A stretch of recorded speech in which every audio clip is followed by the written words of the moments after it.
Okay, guys, so Ned Leeds just lost well, he's the actor who plays Ned Leeds anyway, just lost a shitload of weight. As a guy who is currently trying to do the same thing, I give the man massive respect. However, is this a sign that Ned Leeds may actually end up being the Hobgoblin in the next Spider-Man? I mean, I don't know. Let's find out.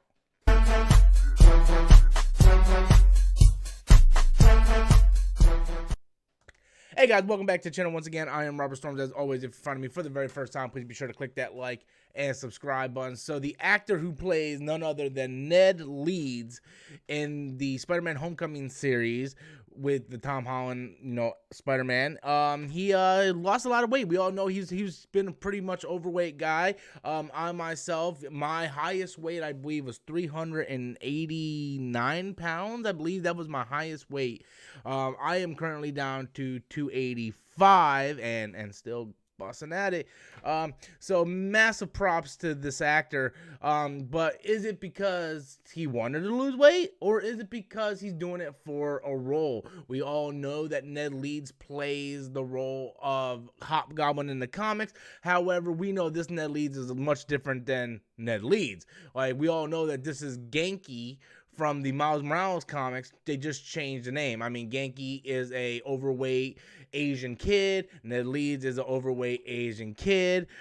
So it's pretty much the same the same character, but they just name swapped Ned Leeds. But if we scroll down, we can see he lost a lot of weight, man. And massive props to you, buddy. Massive props to you, because it's not easy. I know it's not easy. I completely changed my lifestyle just to lose the weight that I'm losing, and I'm actually hitting the weights now to just kind of tone everything up, because it's okay to lose weight, but you also need to, like, for me anyway, I wanna tone everything up. So massive props to this guy.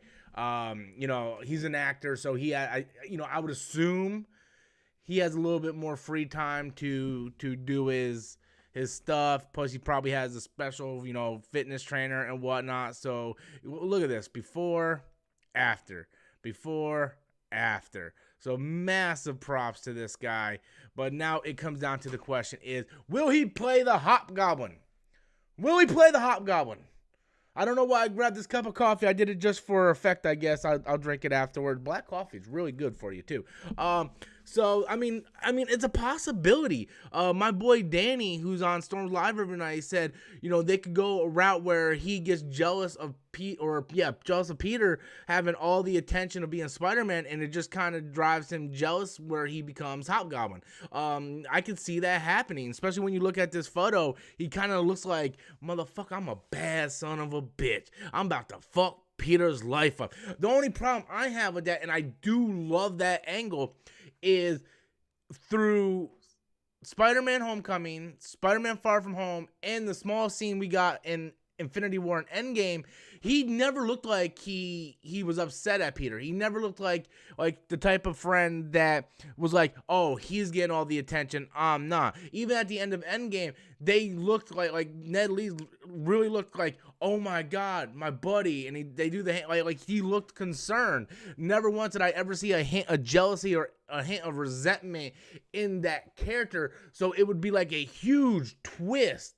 I mean, like that's something you need to build up within the second movie, which they sort of do it, what they did with the Sam Raimi films, with Harry really having that sort of resentment with Peter. If they were going to do that with Ned Leeds here, I really think they needed to do that in the second film, because now if they try to do that in the third film, it's going to come really off base, and maybe this will be a thing where he lost all the weight and Peter's still getting all the attention, and that drives him, right? Like, that drives him to the point where he's like, oh, no, I got it. This is bullshit. Like, what about me? Look what I did. Maybe that's something that will push it. I just don't want it to be like an Anakin situation where Anakin wasn't really evil, and then out of nowhere the Emperor's like, go to the Jedi Temple and murder all these younglings. He's like, yes, master. And just start murdering all these younglings. I don't want that type of situation. But major props to, I believe his name is Jacob Batlin. Oh, dude, I suck at names, man. What the Batlin? I'll say Batlin. because that is a major thing, dude. As a guy who's currently trying to do the same thing, major props to you, my man. And hey, if you become Hobgoblin, I'm down like Charlie Brown, because I would like to see you get away from the Genki stereotype and actually get more screen time and actually do something a little bit more that stretches your character and your acting ability. Anyway, guys, that's my thoughts on Ned Leeds losing a shitload of weight, guys. Do you guys think that that is just for his personal benefit, or do you think because no, they might be going in the way of the Hobgoblin and he's losing that weight for his role? Be sure to leave those comments in the comment box below, guys. Hit that like button, hit that subscribe button. Also, guys, if you want more exclusive content, including exclusive live streams, exclusive reviews, be sure to hit that join button and pick a tier best suited for you. Till next time, as always, I'm Robert Storms, and that's my opinion.